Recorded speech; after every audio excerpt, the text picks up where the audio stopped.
Senate will please come to order. We'll begin this morning with a moment of silence.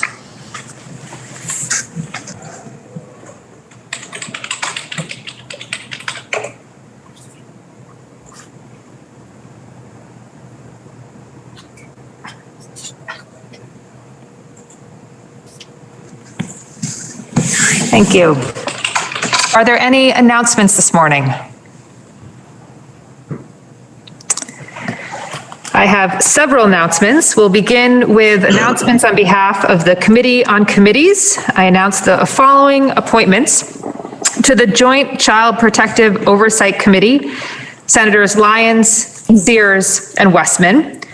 To the Lake Champlain Citizens Advisory Council, Senators Bray and Brock.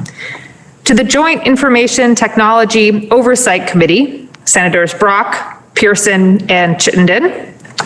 To the Health Reform Oversight Committee, Senators Kitchell, Cummings, Lyons, and Westman. To the Sexual Harassment Panel, Senators Hardy, Benning, Lyons, Perchlik, Parent, and Rahm. To the Joint Legislative Justice Oversight Committee, Senators Sears, Baruth, Lyons, Parent, and Hooker. This concludes the announcements on behalf of the Committee on Committees. With regards to gubernatorial appointments, we have 29 appointments, which we have received from the governor, and which are now being referred to the committees having jurisdiction. These appointments will appear in the forthcoming journal. Under temporary rule 44A, we have some referrals. The following bills have been released by the Committee on Rules and are being referred to another committee of jurisdiction pursuant to Senate Rule 42. H 227, an act relating to approval of amendments to the charter of the City of Winooski, is referred to the Committee on Government Operations.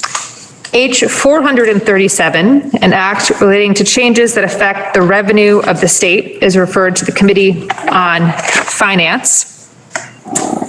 And S 99, appearing on the calendar for Novus and having failed to meet crossover, is referred to the Committee on Rules pursuant to temporary rule 44A. We have a Senate resolution for introduction, SR 9, relating to extending concurrently conducted electronic session and committee meetings, which was introduced by the Committee on Rules. Please listen to the reading of the resolution by title only. SR 9, Senate resolution relating to extending concurrently conducted electronic sessions and committee meetings.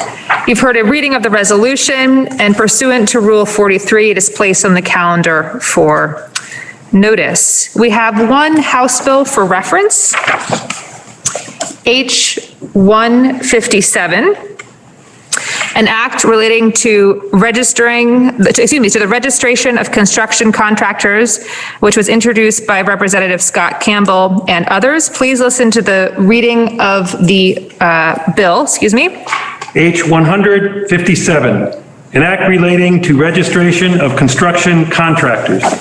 And pursuant to the temporary rules, pursuant to the rules, it is referred to the Committee on Rules, pursuant to Rule 44A. This brings us to the orders of the day.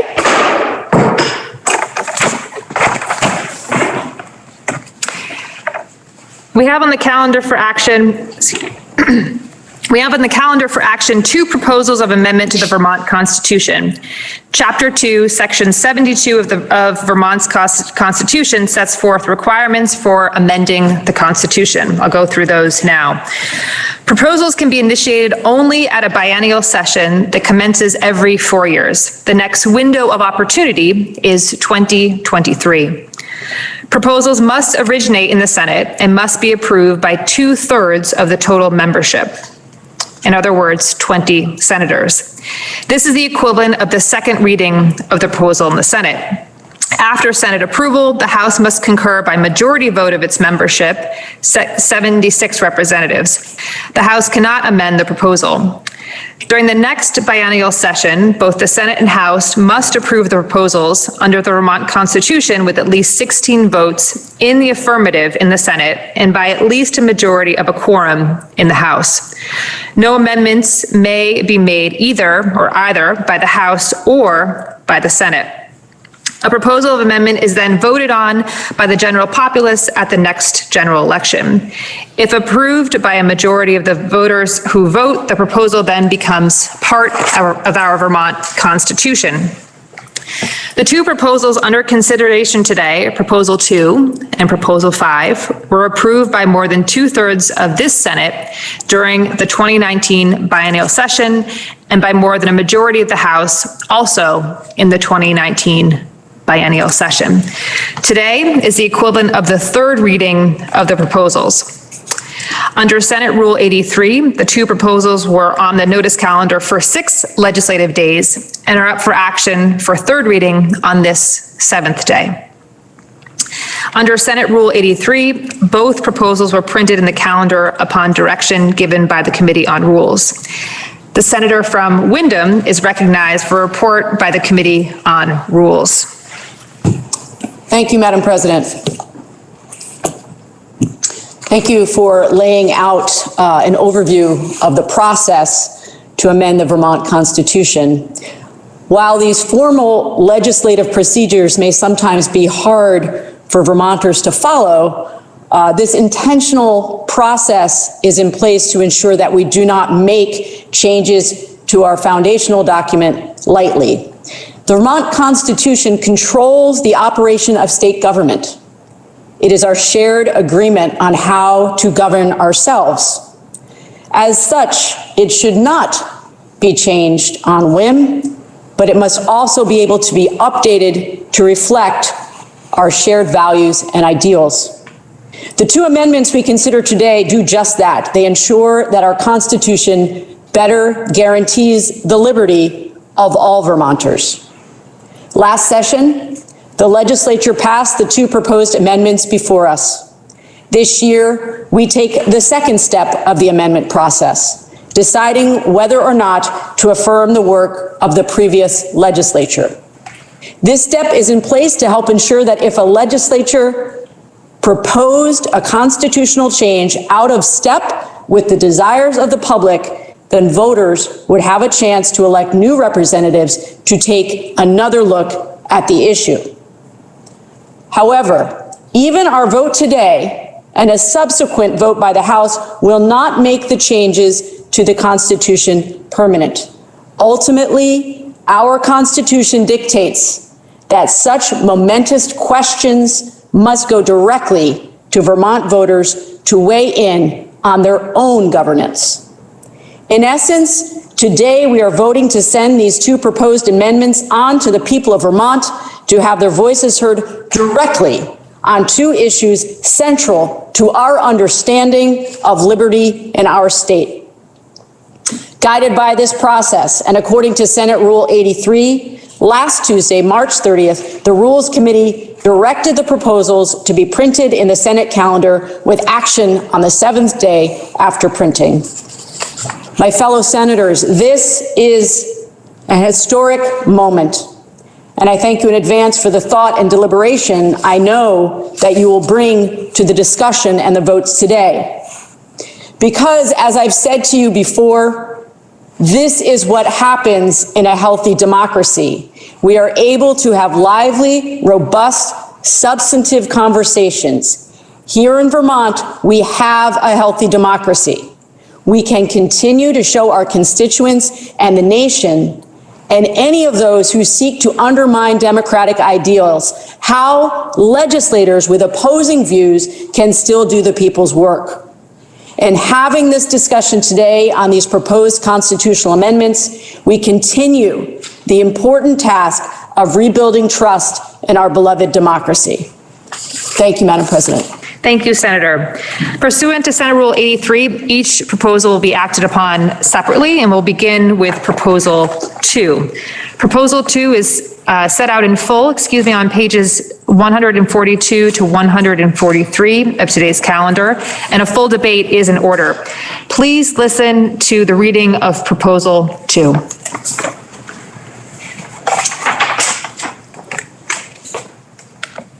Proposal 2, Sec 1, Purpose. This proposal will amend the Constitution of the State of Vermont to clarify that slavery and indentured servitude in any form are prohibited.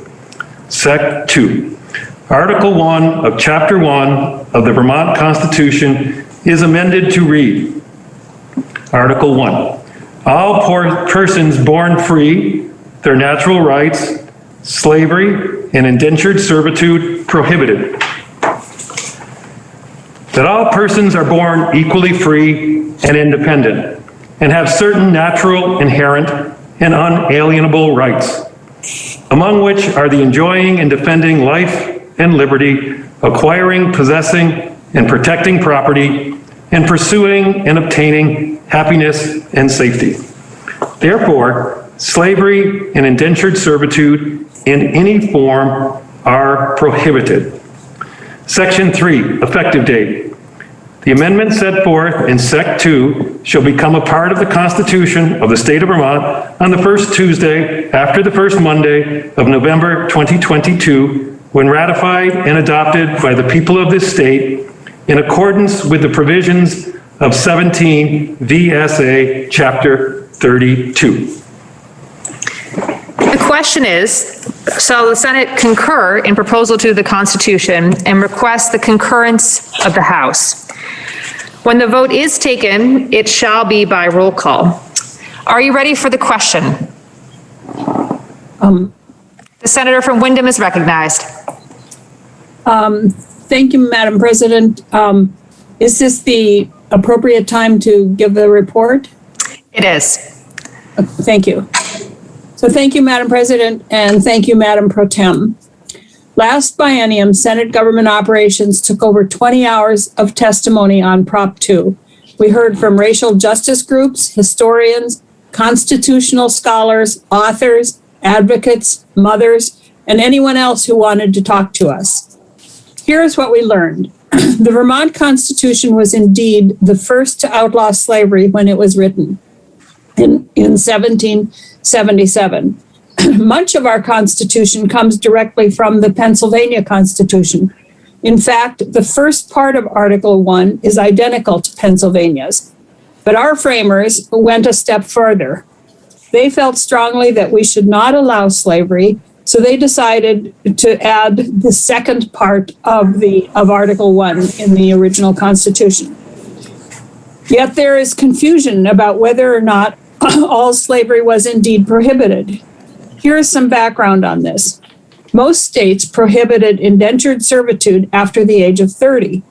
Our framers, feeling a little more progressive than the other states, declared that indentured servitude had to end at the age of 21 for males and females at age 18. This is where the misunderstanding and confusion came in. For some reason, they added slavery to this clause, making it seem as if children could indeed be held as slaves. But by reviewing the history, including some court cases, it was clear to us that it was not the intention to allow child slavery, but that rather that they did really mean to abolish slavery entirely. We know that there were Vermonters who held slaves, but what we need to remember is that our Constitution is meant to embody our values and our goals. As humans, we often fall short, but as a state, we have declared our commitment to those values in our Constitution. So why then did we feel it important to make this change? As we as a culture and a state became more aware of the effects of slavery, even generations later, we acknowledge the impact this misunderstanding has had on people. For example, we heard from a mother who asked how she could try to explain this seemingly contradiction to her child, who read the Constitution in plain language and felt that it allowed child slavery. So she point blank asked us how she could explain that. Our decision then was how to change it. After many iterations, we decided that by eliminating all the language that referred to age and one's own consent, and rather clearly stating that slavery and indentured servitude were prohibited, was the clearest and easiest to understand. While knowing that as humans we were not perfect in the past, and still are not perfect, and often do not uphold our ideals, we can still take pride that the framers of our Constitution made us the first state to acknowledge and outlaw slavery in our Constitution. Last year, the vote was 29 in favor and 1 opposed. Our hope is that the Senate will support this important change to our Constitution, and it will go to the voters of the state in the 2022 election, at which time we would anticipate many conversations and discussions will be held to help us to continue our awareness of the ongoing effects of slavery on both individuals and our culture. Thank you, Madam President. Thank you, Senator. Are you ready for the question? The senator from Windsor is recognized. Senator McCormick. Thank you, Madam President. Anticipating the outcome of this vote, I'm reluctant to take a great deal of floor time, and I apologize for doing that. But I don't wish this to pass without comment. For one thing, the ratification debate begins immediately upon the completion of the legislative votes. And I would like there to be a legislative record of at least why one senator voted in opposition. But also, and I'm being selfish here perhaps, I don't want to be misunderstood. If this language that we are amending were law, I would be the loudest voice in the room demanding that it be changed. But this language has not been law since 1865, which saw the ratification of the 13th Amendment. The only value this language has, the language presently in the Constitution, the only importance it has is as an historic record. It's like a 30,000-year-old painting on a cave wall. It's like an artifact. And we preserve it as a way of honoring the nobility and the wisdom and the decency of the founders of this state in outlawing slavery. The outlawing of slavery ought to be honored. I am troubled by how many people have told me that they support my position, and when they explain why, I realize that they've got it completely wrong. People liken this effort to change the language in our Constitution to the removal of a Confederate flag or to the removal of a statue of a Confederate notable. And they say that they don't want to do that. I think it's good to lower the Confederate flag. I think it's good to remove statues of Robert E. Lee because they glorify slavery. And we shouldn't be glorifying slavery. But this language doesn't glorify, the original language does not glorify slavery. It outlaws it because it's an outrage. It recognizes it as an outrage. Just now we've heard the reading of the amendment. Most of the wording in this amendment is noble because it's the original language, which is there for context. The only real significance of this amendment is to do away with the so-called apprenticeship clause.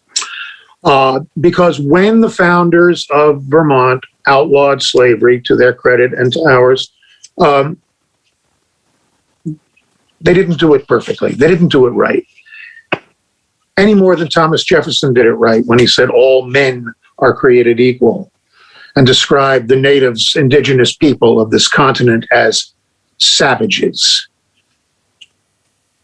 Any more than Lincoln did it perfectly when he wrote the Emancipation Proclamation, which actually did not emancipate one single slave at the time. Took the 13th Amendment to emancipate slaves. Our historical record is what it is. As a student and teacher of history, I can say the study of history is full of surprises and full of disappointments and full of difficult things to understand. And that is what the historical record is. Given my particular political persuasion, I would generally describe myself as a liberal, as a progressive. I'm not in the habit of planting smiley faces on the historical record. I'm in the habit of ripping them off. I'm a teacher who, after almost tearing up reading the Declaration of Independence to my students, then point out, by the way, that was written by someone who bought, sold, and exploited human beings. This is the contradiction. This is the mystery. This is the thing we have to deal with. So this is, in my view, the opposite of taking down a statue of Robert E. Lee. This is, as I said, putting a smiley face on history. No one knows for sure what the apprenticeship clause is about, why it was there. We don't have the equivalent of James Madison at Philadelphia, keeping diligent notes on the debates of what happened at the Constitutional Convention in Windsor in 1777. All we have is the language they have left us in the Constitution, which ennobled itself by outlawing slavery. So, the only argument I have heard that tempted me to vote for this is that by outlawing slavery in all its forms, we would perhaps be addressing the question of prison labor. But this language doesn't accomplish that. If we want to abolish prison labor, we're going to have a discussion of prison labor. The question here is whether we change the language that the founders of Vermont actually said and change it to what they should have said. But that's a false historical record because that's not what they said. Madam President, I thank my colleagues for their indulgence, and I do expect to not prevail, and life will go on, and I hope that people understand I'm not angry with anyone. Thank you, Madam President. Thank you, Senator. Are you ready for the question? The senator from Chittenden, Senator Rahm, is recognized. Thank you, Madam President. Almost a decade ago, as a member of the other chamber, I worked hard to advance our state's first comprehensive human trafficking bill, as we were forced to reckon with the notion that there are more people coerced into bondage today than at any other time in human history, and that it was happening within our borders. I was a bit taken aback by some of the arguments I was hearing against the legislation, and I thought I should pull out our sacred guiding document, the Vermont Constitution, to find the lofty language where we condemned and prohibited slavery. Only that is not what I found. As you have heard, the prohibition is profoundly muddled, qualified by age, supposed consent, and debt bondage. And that's not just because of a lack of poeticism from our framers. However high-minded, humane, or benevolent they seemed for their time, they were still all white men with slaveholders among them and wives who were essentially property. As Vermont historian Imani Whitfield has documented, there are intentionally vague and questionable records of those who were allowed to violate the law, including an early Supreme Court judge and an Allen brother. Leaving these pieces of our history unexamined and unquestioned leaves many disenfranchised and marginalized by a nation that was not founded with their freedom and humanity intact. In fact, this is a nation that was founded on enslavement and inhumanity, and we must face that ugly truth. And let us be clear, those who have advocated for years for this constitutional reckoning do not think they will win over those who continually deny their humanity. Rather, they hope to lift the cloud of Vermont exceptionalism from the eyes of those who think we were somehow not a part of that original sin of this nation. And speaking of original sins, denying women, and particularly Black and Indigenous women, their reproductive liberty has been a centerpiece of human subjugation that endures today in our social and healthcare policies and institutions. The legacy of deeming someone incapable of making decisions about their own body creates a continuum that equally justifies taking away a woman's right to choose, taking away her right to have children, and taking away her actual children. A Black woman in America is 5 times more likely to die in childbirth than a white woman, and that is a product of our history, not an aberration of it. What we do at this moment in history matters. We must strive to sprinkle kernels of truth on the path to reconciliation and redemption, and this is but one. With these freedoms under constant threat, the best way to safeguard them is to put them in the hands of the people of Vermont. With this vote, we do not rewrite history. We learn from it. We build on it. We begin to heal. And we encourage our fellow citizens to do the same. Supreme Court Justice Louis Brandeis once said, "The only title in our democracy superior to that of president is the title of citizen."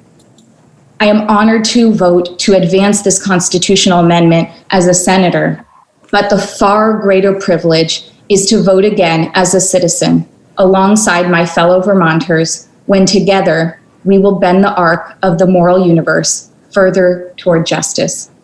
Thank you. Thank you, Senator. The question is, shall the Senate concur in Proposal 2 to the Constitution and request the concurrence of the House? And again, the vote will be taken by roll call. Are you ready for the question? The Secretary is kindly asked to call the roll.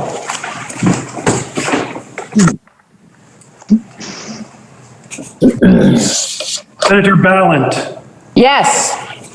Senator Baruth. Yes. Senator Benning. Yes. Senator Bray. Yes. Senator Brock. Yes. Senator Campion. Yes. Senator Chittenden. Aye. Senator Clarkson. Yes. Senator Collmore. Yes. Senator Cummings. Yes. Senator Hardy. Yes. Senator Hooker. Yes. Senator Ingalls. Yes. Senator Kitchell. Yes. Senator Lyons. Yes. Senator McDonald. Yes. Senator Mazza. Yes. Senator McCormick. No. Senator Nitka. Yes. Senator Parent. Yes. Senator Pearson. Yes. Senator Perschlick. Yes. Senator Polina. Yes. Senator Rahm. Yes. Senator Sears. Yes. Senator Sirotkin. Yes. Senator Starr. Yes. Senator Terenzini. Yes. Senator Westman. Yes. Senator White. Yes.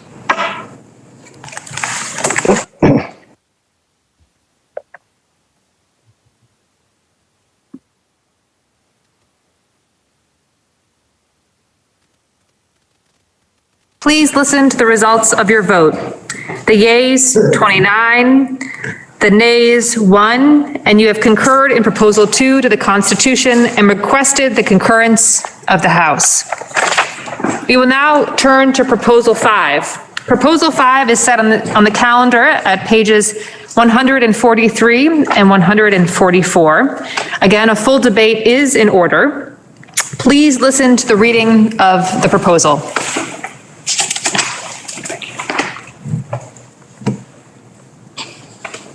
Proposal 5. Sec 1, purpose. A. This proposal would amend the Constitution of the state of Vermont to ensure that every Vermonter is afforded personal reproductive liberty. The Constitution is our founding legal document stating the overarching values of our society. This amendment is in keeping with the values espoused by the current Vermont Constitution. Chapter 1, Article 1 declares that all persons are born equally free and independent and have certain natural, inherent, and unalienable rights. Chapter 1, Article 7 states that government is, or ought to be, instituted for the common benefit, protection, and security of the people. The core value reflected in Article 7 is that all people should be afforded all the benefits and protections bestowed by the government, and that the government should not confer special advantages upon the privileged. This amendment would reassert the principles of equality and personal liberty reflected in Articles 1 and 7, and ensure that government does not create or perpetuate the legal, social, or economic inferiority of any class of people. This proposed constitutional amendment is not intended to limit the scope of rights and protections afforded by Article 7 or any other provision in the Vermont Constitution. B, the right to reproductive liberty is central to the exercise of personal autonomy and involves decisions people should be able to make free from compulsion of the state. Enshrining this right in the Constitution is critical to ensuring equal protection and treatment under the laws and upholding the right of all people to health, dignity, independence, and freedom. Section 2, Article 22 of Chapter 1 of the Vermont Constitution is added to read. Article 22, personal reproductive liberty. That an individual's right to personal reproductive autonomy is central to the liberty and dignity to determine one's own life course and shall not be denied or infringed unless justified by a compelling state interest achieved by the least restrictive means. Sec 3, effective date. The amendment set forth in Sec 2 shall become a part of the Constitution and the state of Vermont, on the first Tuesday after the first Monday of November 2022, when ratified and adopted by the people of this state in accordance with the provisions of 17 VSA Chapter 32. The question is, shall the Senate concur in Proposal 5 to the Constitution and request the concurrence of the House? Again, when the vote is taken, it shall be by roll call. I will note that we will first take a report and debate. Again, the question is, shall the Senate concur in Proposal 5 to the Constitution and request the concurrence of the House? Are you ready for the question? And the senator from Chittenden, Senator Lyons, is recognized. Thank you, Madam President. Proposal 5 will amend Vermont's Constitution to confirm personal reproductive liberty as a fundamental right. I will provide a short description of how the constitutional amendment proposal was brought to the Senate during the last biennium. I'll present why it's important that the Senate send the proposal to the voters. Finally, I will go through the proposal and the calendar and the specific article that will go to first the House and then to the voters. Madam President, this proposal is significant. So I will take some time for explanation. One purpose of the Senate's action in the second biennium is to confirm the purpose and the language of the proposal. There can be no language change to the constitutional amendment during this second biennium review. Prop 5 covers the most personal decisions we make about our lives. The proposed amendment relates to women, specifically about women's right to choose. But Prop 5 includes... Excuse me, Senator, I just want to kindly ask before you continue that if anyone's not speaking to kindly mute. Thank you. Prop 5 covers the most personal decisions we make about our lives. The proposed constitutional amendment relates to women, specifically about women's right to choose. But Prop 5 includes much more than abortion rights. If approved, it will ensure reproductive liberty for family planning, contraception, and decisions important to both men and women. Decisions supported by medical ethics and medical practice, not encumbered by government interference. These are personal decisions of when to have children that can be based on one's economic or family stability. Planning for a family by men and women affects economic, educational, and social outcomes of their lives. For nearly 50 years, we have seen the results of men and women making their own decisions about family planning, contraception, and abortion. Senate Health and Welfare learned through testimony that barriers to family planning, to reproductive rights, can be barriers to equal opportunity. Having those rights can help mitigate those barriers. Prop 5 will affirm the right to abortion as it currently exists in Vermont, unless regulation is justified by a compelling state interest achieved by the least restrictive means. This is the same standard of review the U.S. Supreme Court used in the Roe v. Wade decision. This reflects Vermont's history and values. For more than 45 years since the Roe v. Wade Supreme Court decision, and unlike many places in the country, Vermont trusts women and their doctors to make appropriate, ethically informed decisions about abortion. Recent events suggest the U.S. Supreme Court may weaken or overturn the Roe v. Wade decision. Such uncertainty prompted our work last biennium and continues during this biennium. For nearly 50 years, Vermonters have relied on protections offered by Supreme Court case law to support personal autonomy and reproductive health decisions. If Vermonters affirm those values by voting yes, Prop 5 will place Article 22 into the Vermont Constitution. Voting Prop 5 out of the Senate continues the process to put the question to the voters. Reproductive autonomy, the right to choose or refuse contraception, the right to choose or refuse sterilization, the right to choose to become pregnant, and the right to choose abortion is a fundamental right to be protected unless regulation is justified by a compelling state interest achieved by the least restrictive means. Roe versus Wade is a landmark decision of the U.S. Supreme Court in which the court ruled the Constitution of the U.S. protects a woman's liberty to choose to have an abortion without excessive government restriction. Since 1992, Supreme Court decisions have begun to weaken Roe v. Wade. The conservative nature of the U.S. Supreme Court suggests that Roe will be further undermined. If that should happen, decisions on reproductive autonomy will be left to the states. Without Roe in place, states will regulate reproductive autonomy.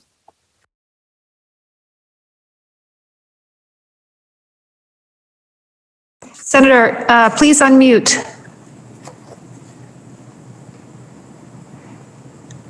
Thank you. There is a surge in state abortion bans, anti-abortion constitutional amendments, and government-imposed medically unnecessary restrictions on women's reproductive autonomy.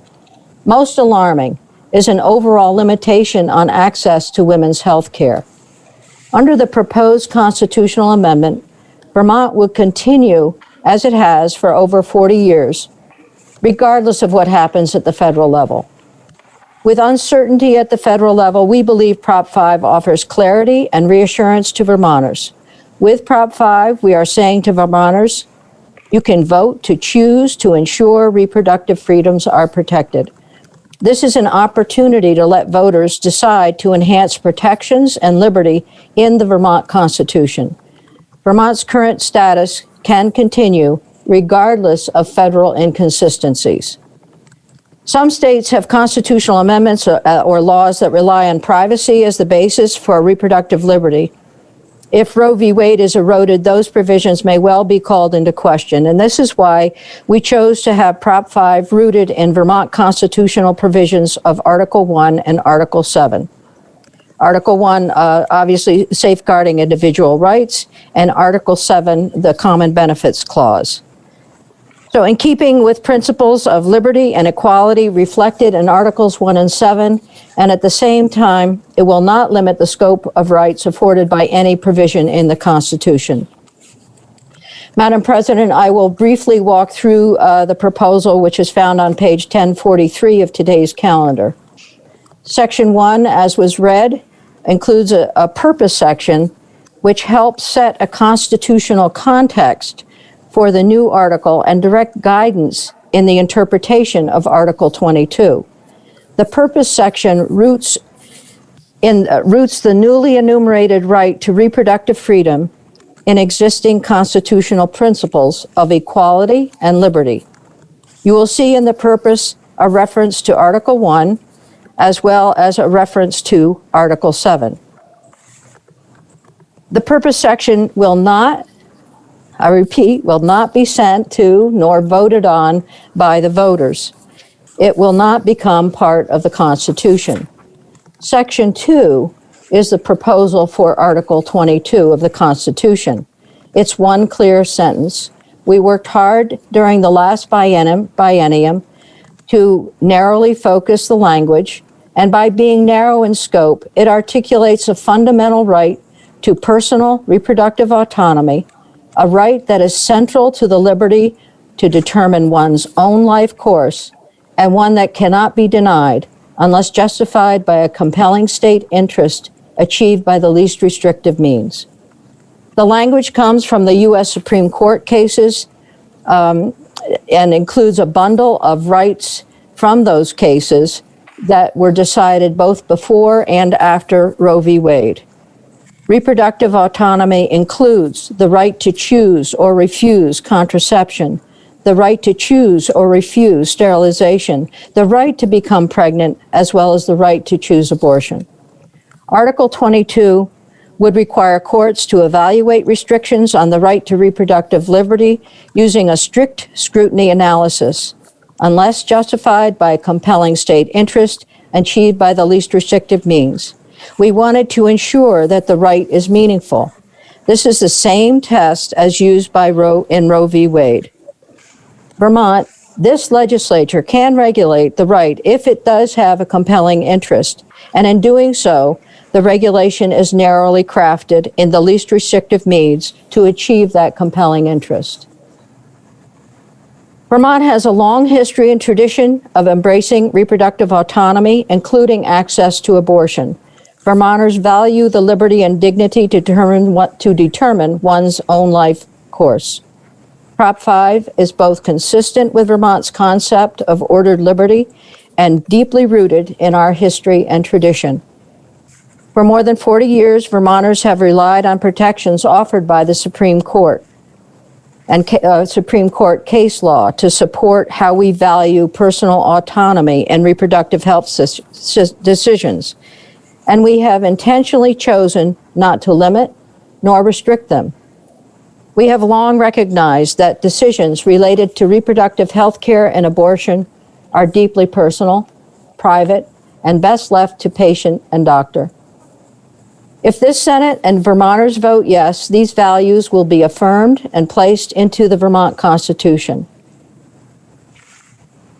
Current lack of a definitive enumeration of reproductive liberty in Vermont's Constitution, threats to weaken or overturn Roe v. Wade, and multi-state efforts to erode reproductive autonomy build a strong case for support of Prop 5.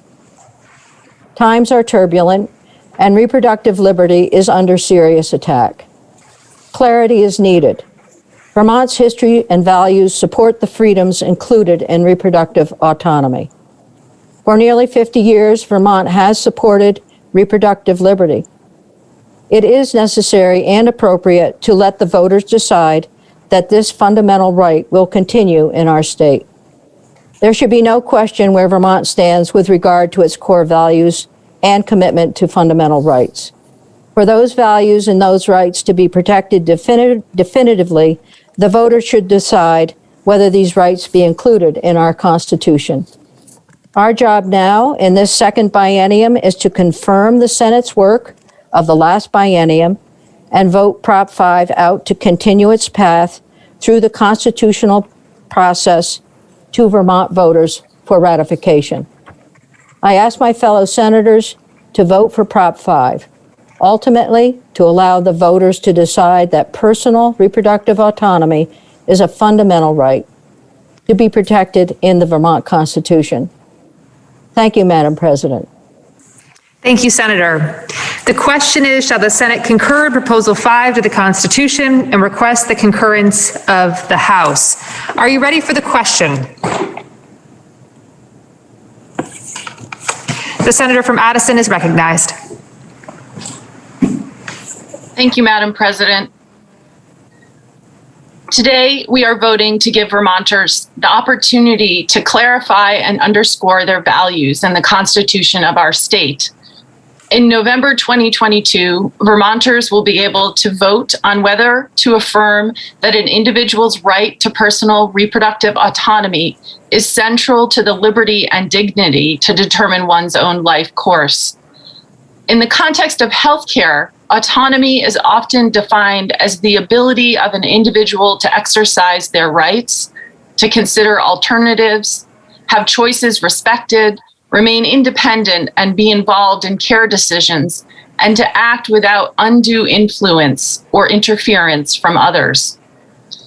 In the context of reproductive autonomy, this means the ability to make personal choices about when, if, and how to get or remain pregnant, whether and how to control fertility, and when and with whom to have sex.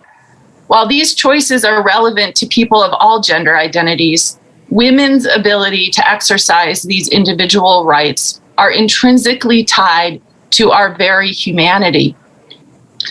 For centuries, the sometimes brutal and violent control of women's bodies, reproduction, fertility, and sexuality has been used to deny women our independence and the control of our own life course, to deny us our liberty and our dignity. Today, we are giving Vermonters the opportunity to vote to affirm the reproductive autonomy and the liberty and dignity of all Vermonters. The first time I stood up publicly to defend the right of reproductive autonomy for all women was when I was 12 years old.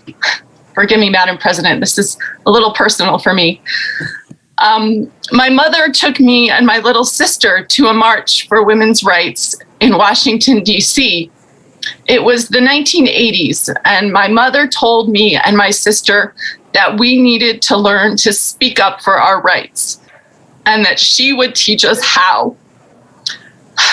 She had come of age in an era when women did not have reproductive autonomy, and she experienced what that meant for her and the women in her life.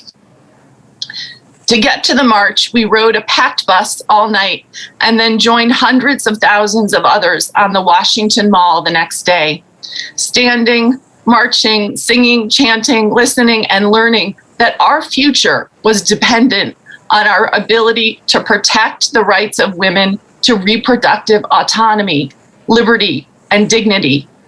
I have been fighting for those rights ever since. My mother taught me many things, like how to be a strong woman, a good mother, a community leader, and a caring friend and neighbor. She also taught me how to speak up for women's reproductive rights. My mother died 3 weeks ago, so I am honored today to cast my vote in her memory, to give her daughters and her granddaughters and all Vermonters the opportunity to vote for the protection of personal reproductive liberty for generations to come. Thank you, Madam President. Thank you, Senator. The question is, shall the Senate concur in Proposal 5 to the Constitution and request the concurrence of the House? Are you ready for the question? So the Secretary will please call the roll.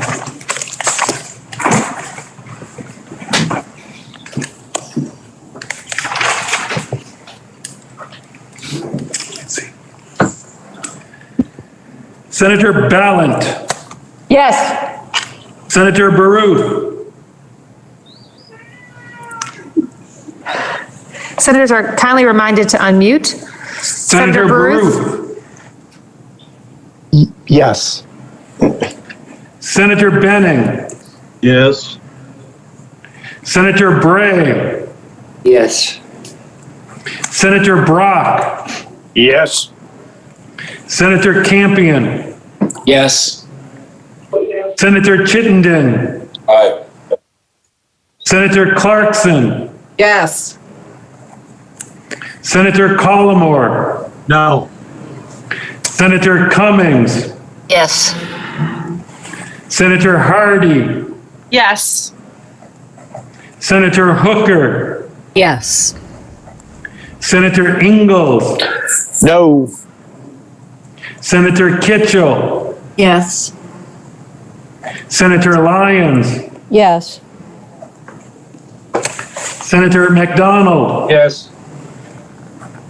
Senator Mazza. Yes. Senator McCormack. Yes. Senator Nitka. Yes. Senator Parent. Yes. Senator Pearson. Yes. Senator Perschlick. Yes. Senator Polina. Yes.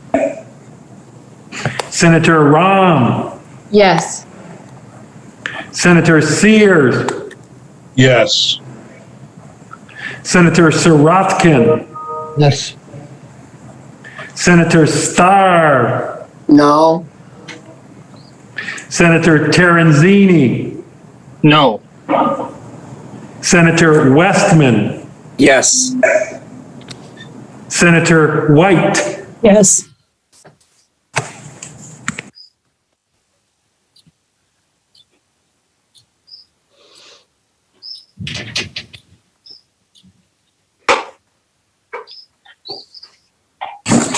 Please listen to the results of your vote. The yeas, 26, the nays, 4, and you have concurred in Proposal 5 to the Constitution and requested the concurrence of the House. This completes the orders of the day.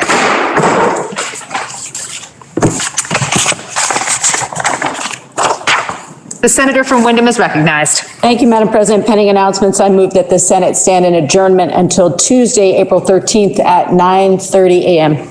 The senator from Wyndham has moved that, subject to any announcements, the Senate do adjourn until Tuesday, April 13th at 9:30. Are there any announcements this afternoon? The senator from Caledonia, Senator Benning, is recognized. Thank you, Madam President. Unfortunately for institutions, our first witness is at 2, so that's what time we'll be meeting. Thank you. Senator. The senator from Washington is recognized. Thank you, Madam President. Senate Finance will meet at 1:30. Thank you, Senator. The senator from Caledonia, Senator Kitchell, is recognized. Thank you, Madam President. Senate Appropriations, this is Friday. We will start meeting at 1 p.m. Thank you. Thank you, Senator. The senator from Bennington is recognized. Thank you, Madam President. Senate Education will meet at 1:30. Thank you.